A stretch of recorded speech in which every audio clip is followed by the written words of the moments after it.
Hello everyone, कैसे आप सब। आप सबका अपने चैनल में स्वागत है।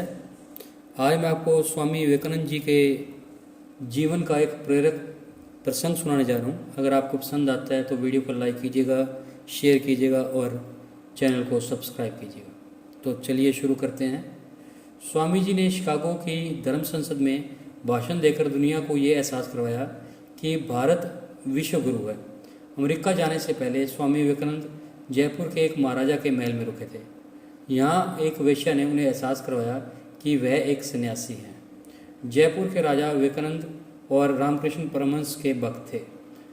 विवेकानंद के स्वागत के लिए राजा ने एक भव्य आयोजन किया।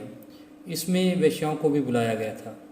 शायद राजा यह भूल गए थे कि वेश्याओं के जरिए एक सन्यासी का स्वागत करना ठीक नहीं है।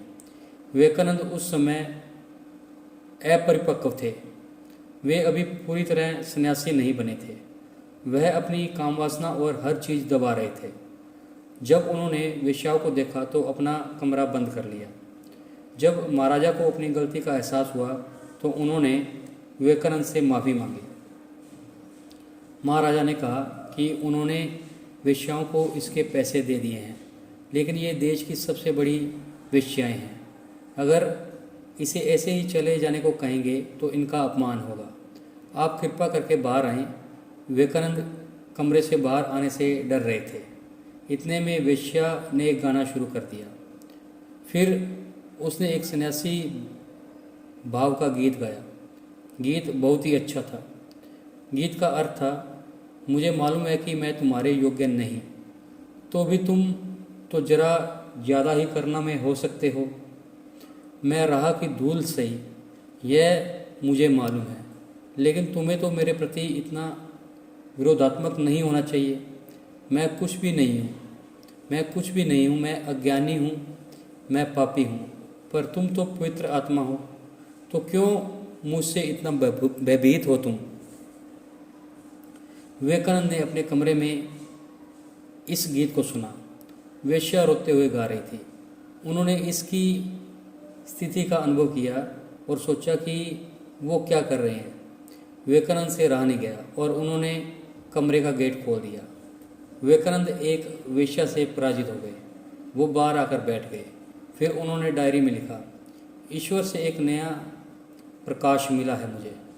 डरा हुआ था मैं, जरूर कोई लालसा रही होगी मेरे भीतर, इसलिए मैं डर गया था, किंतु उस औरत ने मुझे पूरी तरह हरा दिया। मैंने कभी भी नहीं देखी ऐसी विशुद्ध आत्मा। उस रात को उन्होंने अपनी डायरी में लिखा, मैं उस औरत के साथ सो भी सकता था और डर भी नहीं होता। तो इस कहानी से हमें यह सीख मिलती है। इस घटना से विवेकानंद के तटस्थ रहने का ज्ञान मिलता है। और आपका मन दुर्बल और निस्सहाय है तो अपना दृष्टिकोण पहले से ही तय मत करें। तो आपको ये प्रेरक प्रसंग कैसा लगा? अगर आपको पसंद आया तो वीडियो को लाइक कीजिए, शेयर कीजिए और चैनल को सब्सक्राइब कीजिए।